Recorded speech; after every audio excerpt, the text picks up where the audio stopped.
mini earlier. Yeah. And now he's going to be playing against Ezra, the Toon Link that we saw on one of our first matches on stream. Yeah, let's see more of that Toon Link. He struggled a little bit early on. Yeah. With Kit Kat. Against Kit Kat, precisely. And we don't know if his struggles are going to end, because I know that Guaguita actually has a pretty good Toon Link of his own. So he might know the matchup a lot better than some other people would because of his own experience with the character. I believe he might be sticking to Peach.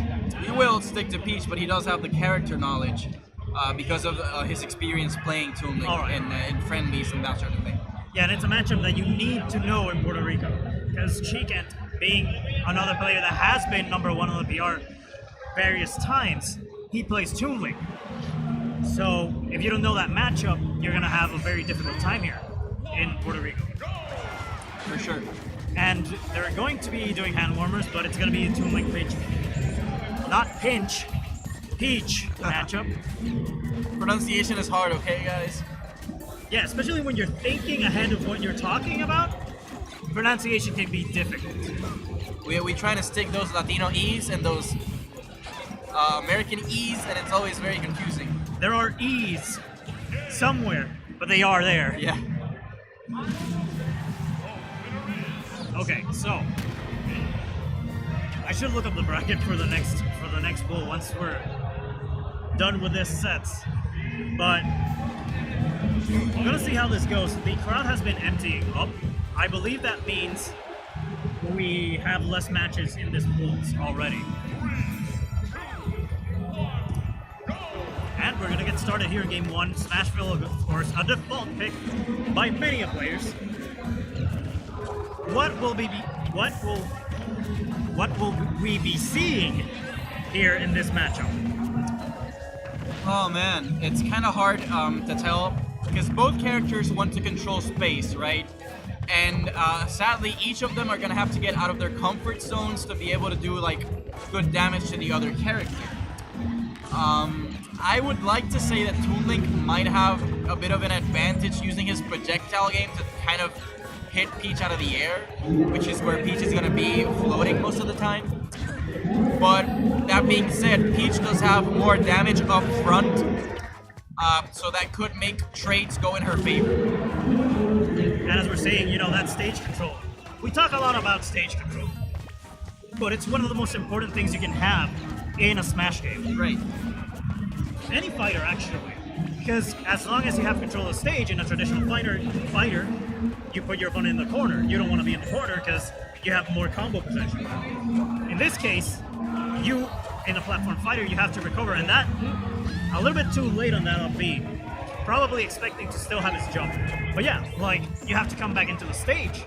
And coming back into the stage is very difficult because it's very linear in a sense. There's not a lot of things you can do. Yeah, being forced to grab the ledge is very similar to being in the corner in traditional fighting games. Not just because of the more combo options, but because, you know, your recovery options are limited, just as your defensive options would be limited as well in a traditional fighter. You're forced to grab the ledge and either jump off or roll or do a normal get up or do a get up attack. And so the opponent, with mind games in the process, and of course, you conditioning your opponent to what he wants to do, is able to read those options and punish you for it. And when being punished in the ledge, it's really dangerous because you can die for those options very easily, as we just saw with that very good GIMP using Peach's counter there. I want to go back into that GIMP, right? Because it was all a setup. He got the footstool on Ezra, right? So Ezra used his chain, but waited. That was, and you know, it's a good wait because you don't have invulnerability. But what happened? His bomb exploded. Like, was it a tournament of the bomb? Basically, he got hit down there on the chain. So now Guaguita could just respond because no jump. What are you gonna do? So he just went every time he saw the up B, he went for the toe counter. So it was a very good sequence of events that led to the stock. Exactly. So far, Guaguita mounting a bit of a comeback with those very nice ledge traps and stray hits that he's been getting in. Dangerous situation there. He could have almost lost it. That bomb was critical right there because he would have just kept grabbing. Back here, no, that was definitely the kill confirmed. This is a very tense moment because, oh man, that air dodge was perfect.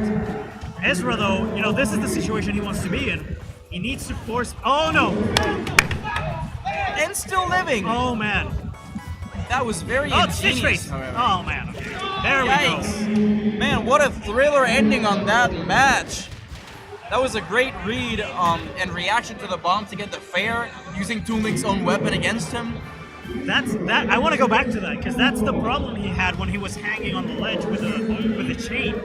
The bomb exploded there, and that cost him the stock. Yeah.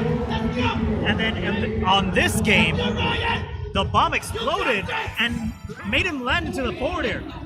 Like, as soon as he saw the bomb, Guaguita's just like, I'm gonna forward air, you're gonna lose the stock. Of course, he didn't have the percent to secure it, but Ezra needs to focus on that. Like, okay, let me throw out my bomb a little bit earlier, because this has been an issue and almost cost me the match.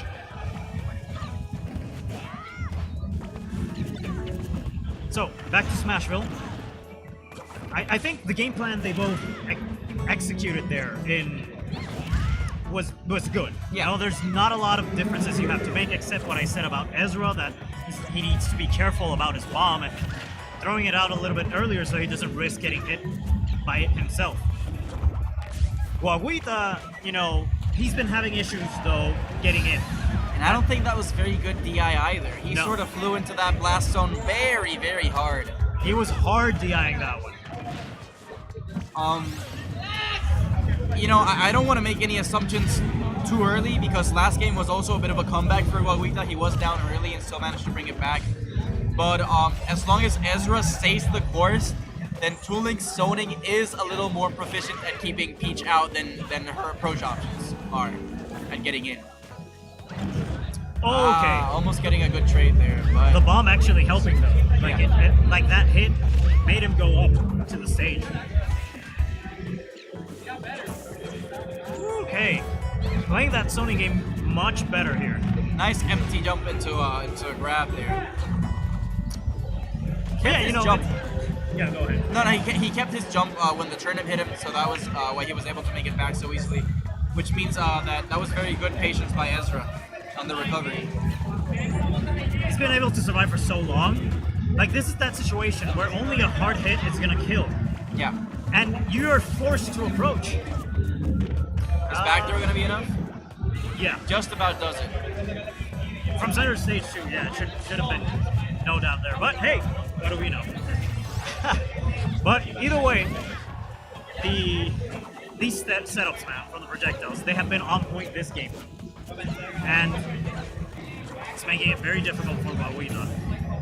Yeah, he missed a few of the projectile confirms in the ending of last game. That was partly the reason why Guaguita was able to come back so hard. But this time, this huge lead that Ezra has been largely thanks to those confirms that he's been, confirming, I guess. He's been consistent with those confirms.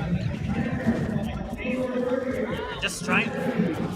Guaguita, good grab there. Now he needs to establish that stage control. Ooh, that early game would have done a lot, Not gonna drop it this time. Ezra gets that bomb into fair and finishes off the set. Very nice gameplay by both players.